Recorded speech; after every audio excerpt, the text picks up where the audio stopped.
Sometimes life tests us in ways that make no sense to others, and the people who laugh at you the most are often the ones who least understand the path you're on.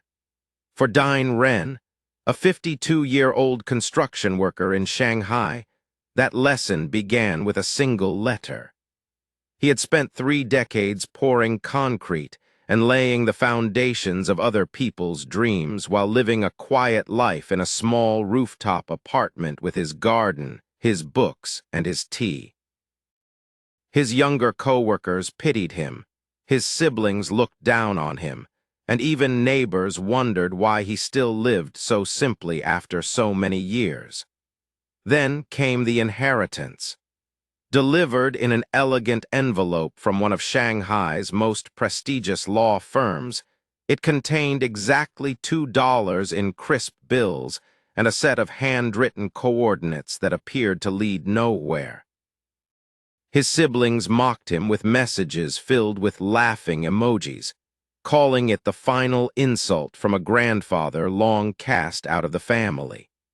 His coworkers turned it into a joke about treasure maps and goat droppings in the mountains. Yet something stirred in Dyen that night as he studied the faded photograph enclosed with the documents, showing his grandfather Chen Wei standing proudly beside an ornate gate with mountains rising in the background. The note written on the back read, "For my family, when they understand what truly matters." It awakened memories of his grandfather's gentle hands teaching him bird songs, and stories told beneath starlight about valleys where time moved differently. Ignoring the ridicule, Dyen took unpaid leave from his construction job, packed a worn backpack with essentials, and boarded a bus heading into the remote Wuling Mountains.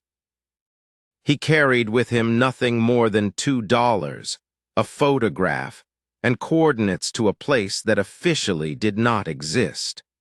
What he found at the end of that road would unravel everything he thought he knew about his grandfather, his family, and his own purpose in life. The bus stopped on a dusty mountain road, and Dyen stepped off into silence broken only by the wind in the trees.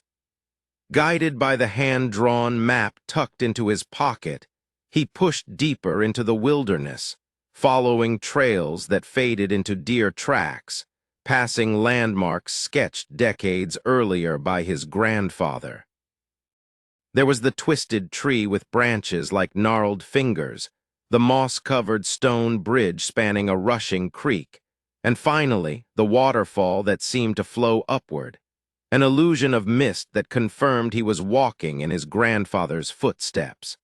After hours of climbing switchbacks and squeezing through a stone passageway carved with ancient symbols, he emerged onto flagstones that opened into a hidden valley. What he saw took his breath away. Terrace gardens cascaded down hillsides in geometric perfection.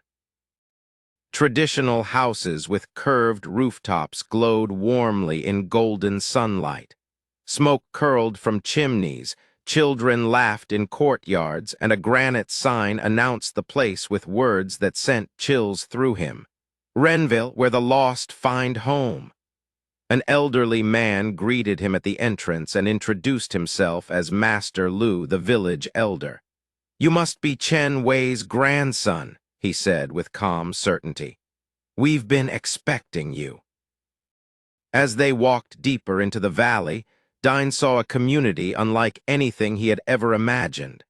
Solar panels hidden within traditional rooftops, water wheels powering both mills and hydro systems, workshops blending ancient crafts with modern efficiency. His grandfather, once dismissed as a failure and dreamer, had secretly founded and built this extraordinary community worth millions. In the heart of the village, Lu led him into a modest house lined with books, scrolls, and ledgers. It had been his grandfather's sanctuary, and now it was his. When Dyen opened the ledgers, he froze at the numbers. Investments, assets, and wealth carefully built over decades, totaling into hundreds of millions. At the top of the first page, his grandfather's words were written, "For Renville and for the grandson who will guard what I have gathered." That night, Dyen sat in the same room where his grandfather had worked for 40 years, holding a leather-bound journal handed to him by Master Lu. Within its pages, written in fading ink, was Chen Wei's confession and testament. Entry after entry revealed that the man cast out of the family as a dreamer and a failure had in fact been a visionary. He had invested early in technology firms, real estate, and manufacturing when others mocked him. He had taken those profits and poured them not into personal luxury, but into building a self-sustaining community.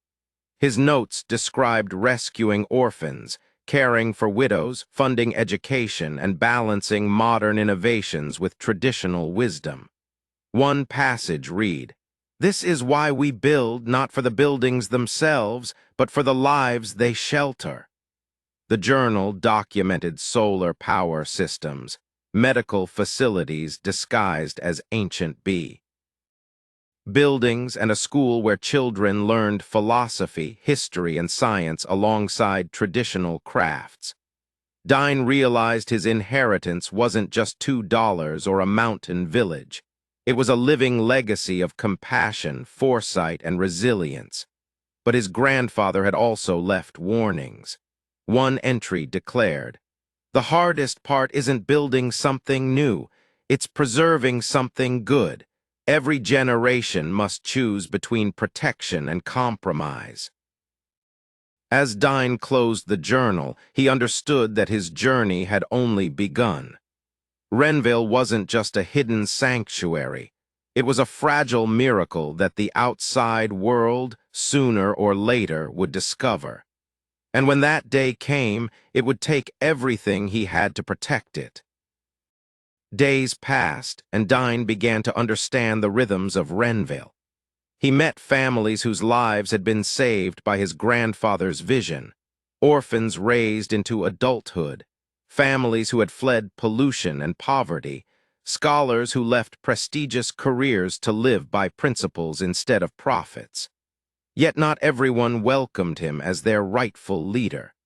Some younger residents, raised in the valley their whole lives, questioned why bloodline should matter more than years of contribution. One elder challenged him directly. "Your grandfather earned his place through sacrifice. What have you sacrificed?" Their doubts cut deep, but Dyen admitted honestly that he had no grand vision, only loyalty and willingness to learn. Slowly, trust began to grow as he labored beside craftsmen, helped repair water wheels, and listened more than he spoke. Then came the first sign of danger. A set of corporate survey documents appeared in the village, accidentally dropped by a frightened outsider. They bore the name of Unified Development Corporation, a powerful company with government backing, and included maps marking Renvale's exact valley as a prime location for luxury resorts. Bulldozers, hotels, and ski slopes threatened to erase everything. The villagers panicked, and the council turned to Dyen. His grandfather had prepared for this moment, but it was up to him to lead. For the first time in his life, he felt the stirring of responsibility greater than himself.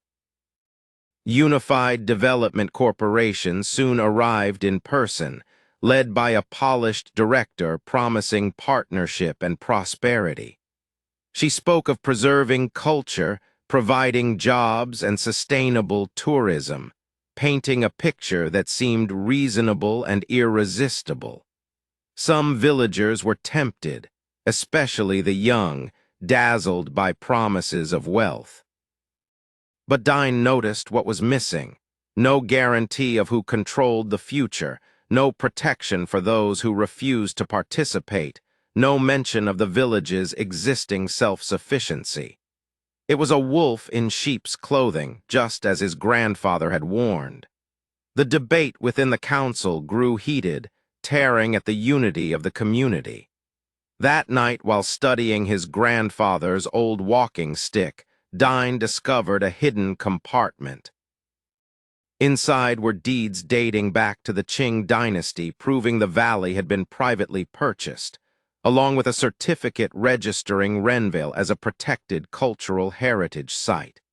His grandfather had quietly built legal fortresses around the village years earlier.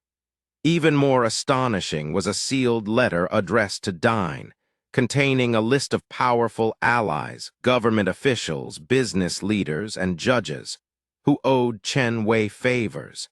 His grandfather had not only built a village, he had built a shield. But the greatest shock came when his own siblings appeared in Renvale, dressed in suits and determined to take control. They dismissed the villagers as irrelevant, threatened to challenge the will, and revealed their eagerness to sell the valley to developers. For Dyen, the choice sharpened into a test of loyalty: follow blood that had mocked and abandoned him, or protect the community his grandfather had entrusted to him. The struggle intensified when Dyen uncovered one final secret, hidden deeper than the rest. Inside another compartment of the walking stick was a strange key shaped like an ancient coin. It led him to Hong Kong, where in a private bank vault he discovered the full extent of his grandfather's foresight. The vault contained investment portfolios worth not millions, but hundreds of millions. Mineral rights surveys proving the valley sat atop rare earth deposits valued in the billions, and dossiers exposing that one of Unified Development's main investors was none other than his own uncle, Ming. The betrayal cut to the bone. For decades, Ming had poisoned the family against Chen Wei, spreading lies that he was a selfish dreamer, when in truth he coveted the valley's hidden wealth. His influence had fractured the family-driven wedges that kept grandfather and grandson apart, also that when the inheritance surfaced, it would be easier to seize. Reading his grandfather's final letter, Dyen realized the old man had known this was coming. "You now face the same choice I faced." It said, "Serve the narrow greed of blood or the greater good of values." Holding that letter, Dyen knew there was no turning back. Armed with legal documents, wealth, and allies, Dyen returned to Renville to rally the village. Through hidden communication networks his grandfather had secretly built, they connected with environmental groups, scholars, and sympathetic officials across the nation.